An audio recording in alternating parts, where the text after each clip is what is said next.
മകനെ, കൂട്ടുകാരന് വേണ്ടി നീ ജാമ്യം നിൽക്കുകയോ അന്യനു വേണ്ടി കൈയടിക്കുകയോ ചെയ്തിട്ടുണ്ടെങ്കിൽ നിന്റെ വായിലെ വാക്കുകളാൽ നീ കുടുങ്ങിപ്പോയി, നിന്റെ വായിലെ മൊഴികളാൽ പിടിപെട്ടിരിക്കുന്നു.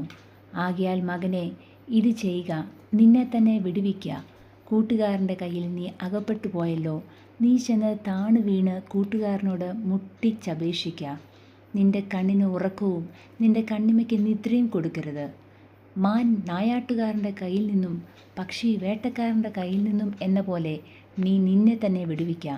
മടിയ, ഉറുമ്പിൻ്റെ അടുക്കൽ ചെല്ലുക, അതിൻ്റെ വഴികളെ നോക്കി ബുദ്ധി പഠിക്കുക.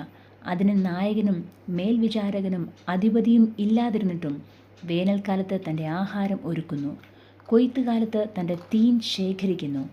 മടിയ, നീ എത്ര നേരം കിടന്നുറങ്ങും? എപ്പോൾ ഉറക്കത്തിൽ നിന്നെഴുന്നേൽക്കും? കുറെ കൂടെ ഉറക്കം, കുറെ കൂടെ നിദ്ര, കുറെ കൂടെ കൈകെട്ടിക്കിടക്ക.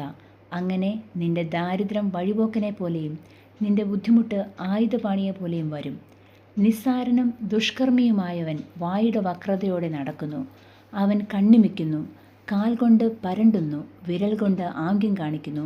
അവൻ്റെ ഹൃദയത്തിൽ വക്രതയുണ്ട്. അവൻ എല്ലായ്പ്പോഴും ദോഷം നിരൂപിച്ച് വഴക്കുണ്ടാക്കുന്നു. അതുകൊണ്ട് അവൻ്റെ ആപത്ത് പെട്ടെന്ന് വരും.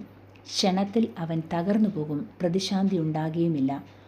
6 കാര്യം യഹോവ വെറുക്കുന്നു, 7 കാര്യം അവന് അറപ്പാകുന്നു: ഗർവമുള്ള കണ്ണും വ്യാജമുള്ള നാവും, കുറ്റമില്ലാത്ത രക്തം ചൊരിയുന്ന കൈയും, ദുരുപായം നിരൂപിക്കുന്ന ഹൃദയവും, ദോഷത്തിന് ബന്ധപ്പെട്ട് ഓടുന്ന കാലും, ഭോഷ്ക് പറയുന്ന കള്ളസാക്ഷിയും, സഹോദരന്മാരുടെ ഇടയിൽ വഴക്കുണ്ടാക്കുന്നവനും തന്നെ.